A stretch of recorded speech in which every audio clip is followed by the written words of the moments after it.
Already আমার coral fish রান্নাটা ডান। এখন আমি যেটা করব সেটা হচ্ছে এই যে কাঁচামরিচ আর ধনেপাতা দিয়ে দিব।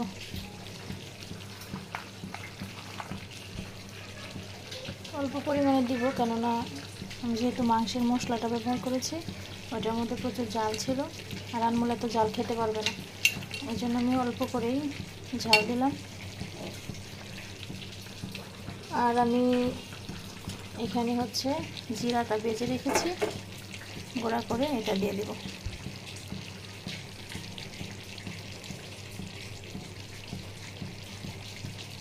দিয়ে দিলাম জিরার গুঁড়া।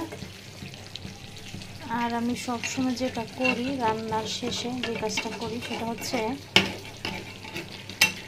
দেখেন, অবশ্যই এক টুকরা লেবুর রস দিয়ে দিই, এই যে, তাহলে রান্নার স্বাদটা দ্বিগুণ হবে। আমার রান্না অলরেডি ডান। এখন আমি চুলাটা অফ করে দিব, দিয়ে গরম গরম পরিবেশন করব। আমার হয়ে গেল কোরাল ফিশ রান্না, আলহামদুলিল্লাহ। তো সবাই ভালো থাকবেন, যে যেখান থেকে আমার এই ভিডিওটা দেখছেন সবাইকে আন্তরিক শুভেচ্ছা এবং অভিনন্দন। সবাই ভালো থাকবেন, আর অবশ্যই হালালভাবে সৎভাবে জীবন চালানোর চেষ্টা করবেন। সবাইকে আসসালামু আলাইকুম, আল্লাহ হাফিজ।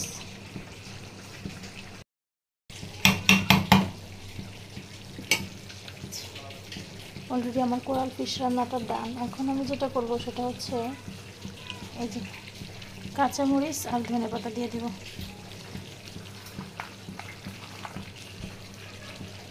অল্প পরিমাণে দিব, কেননা আমি যেহেতু মাংসের মশলাটা ব্যবহার করেছি ওটার মধ্যে প্রচুর জাল ছিল, আর আনমোল এত জাল খেতে পারবে না, এই জন্য আমি অল্প করেই ঝাল দিলাম।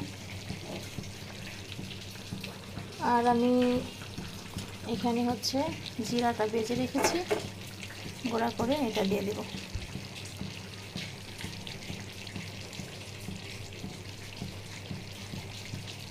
দিয়ে দিলাম জিরার গুঁড়া। আর আমি সবসময় যেটা করি রান্নার শেষে যে কাজটা করি সেটা হচ্ছে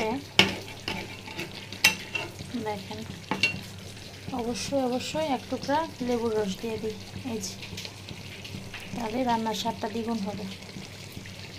আমার রান্না অলরেডি ডান। এখন আমি চুলাটা অফ করে দিব, দিয়ে গরম গরম পরিবেশন করব। আমার হয়ে গেল